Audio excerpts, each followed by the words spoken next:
Hey guys, Comic Uno, and today I am doing a review for Avenging Spider-Man issue 11. So let's see what's going on with this issue, and let's talk about the cover first. As you guys know, I usually don't pick up the series unless I see that I like the cover, or the story is interesting, or one of my favorite characters are going to be in this story, because this story really does change a lot. It could be like horrible. It just depends on the writer, because it seems like there's always a different writer with this series, just because it's like whichever writer is better at writing that character, they try to get on this series, or they try like some different writer, but they like to do different writers for this series. So that's why I like picking this up occasionally. It's not on my pull list, because maybe one issue I won't like a character, or won't like a writer, won't like art, but then maybe another issue I would. So in this, it looked interesting, and they actually reference it in the anniversary issue of Amazing Spider-Man, which was issue 692, and so I wanted to see, since they did reference it, maybe it'd be referenced again in Amazing Spider-Man, and again, it looked interesting. So I definitely love the cover, Aunt May and Peter, I love those kind of special moments with them. We haven't seen them in a while together, and they mentioned that in Amazing Spider-Man, since Aunt May moved to Boston, which was in Spider Island, it's been a while since they've really talked and really hung out with each other, really, and spent time with each other. So I was very happy to see them together. I really do love their touching moments, and that father and mother kind of, father and mother, son and mother type of relationship that they do have, and I really do like those occasional stories, and I think most of the time they are touching when they do have a story together. But in this issue we get to see Peter meet up with Aunt May and Jay, who just kind of drops Aunt May to Uncle Ben's burial plot. And that way they could just really see, Ben, because it's probably just been a while since they have, and I guess they kind of do it occasionally. They go see Ben at the cemetery. So they just kind of talk about how Peter first says, it's my fault that Uncle Ben died. And Aunt May says, you keep saying that, but even if it was your fault, people make mistakes, but Uncle Ben is proud of you, and then Peter's like, I wish Uncle Ben could see who I am today, and Aunt May says, you know what, he does see who you are today. And I feel like there is like a little hint that she does kind of know that he's Spider-Man in this. Let me see if they actually have, if I could find the little part where she gives the little hint. Let me see. Oh, here we go. She says, well, then maybe I do deserve a scholarship, or at least lunch. Are you hungry, Peter? We could. He says, wait. I want you to know that I do, I do help people. And then she says, I know, I've seen.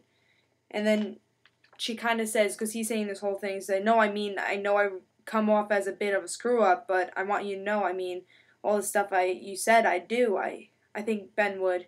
And he said, Peter, I know. And gives, like, this face. So I feel like she kind of does know that he is Spider-Man, but just never says anything, because before the Brand New Day, she did know that he was Spider-Man, and she even lived in Avengers Mansion for a little while. So I have a feeling we don't know exactly what Aunt May knows or not. Maybe she just kind of knows, but she doesn't really tell Peter during Brand New Day and during this whole event. So I feel like in this issue we kind of do find out that Aunt May probably does know that he's Spider-Man, knows that Peter does the good things, and that's why he kind of always is late, and that's why she always understands why he's late. So I like that we get to see that, and maybe a little hint. You guys could think as what you want. Maybe she doesn't know, or maybe she's just saying, I know you're a good kid or not. But I really do like that in this issue, and I really thought this was a really touching issue, and this is what we should have had with those one-shots and those anniversary issues, like, kind of a touching issue, like, this is a issue. Avenging Spider-Man is not a series where you're supposed to get, a big story, not a big, something that's going to change Spider-Man forever. It's more for those fun team-up stories, or fun, touching stories, and I feel like this was reached its goal with this series, this issue, saying this is a fun, story, and this was a touching story, and it really, we haven't seen Aunt May and Peter together in a while, and they always talk about Uncle Ben, Uncle Ben, it doesn't mean it's gonna be touching, but just the way you write it and the way you do it, and making it a little different. They did that in this issue. They made it a little different, talking about Uncle Ben, and really hearing Aunt May's point of view, saying, is it wrong that I'm with Jay? Is Uncle Ben ashamed? And Peter saying, no, Uncle Ben wanted you to be happy. Kind of touching on those type of things also. And, yeah, I thought that, we got to learn stuff more about, Aunt May and learning more about Uncle Ben even, because Peter wanted to make a scholarship for in Uncle Ben's name, but Aunt May pretty much laughed at that fact because Uncle Ben really wasn't big on education, but just was big on Peter being a successful person, So, yeah, definitely. I really thought this was a really good issue. The only thing I didn't love about this issue was the art. It was okay. I definitely seen better. It's not my taste. But I thought it was a lot better on the cover than it was in the interior of the comic book. But still, the story was really touching, and I really enjoyed it. And if you like those type of Uncle Ben kind of touching stories, I think you'll really like this. This is not a regular, let's talk about Uncle Ben, because we haven't talked to him about him in a while. No, it really is a touching story, and it's really good for the 50th anniversary type of one-shot issue. I'm sure they did make this story for the 50th anniversary. Yeah, so really pick this up. This is actually my pick of the week. I thought it was really, really good. And again, it doesn't have to progress story, especially with a series like this, since it's not really a progressing series, but more of a team-up, sometimes tie-in series that if you don't finish something in Amazing Spider-Man, they finish it in this story.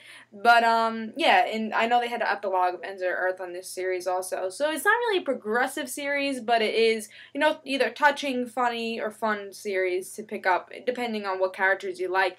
And this was actually a really good Avenging Spider-Man issue. And again, this is my pick of the week. I gave it 4.5. And guys, this is Comic Uno. And guys, don't forget to follow me on Twitter for Comic Uno and the Rand Situations, just to get news about my videos. I hope you guys enjoyed, and tell me what you guys thought about this issue, and if you want to get this issue or whatever. So this is Comic Uno. Bye, guys.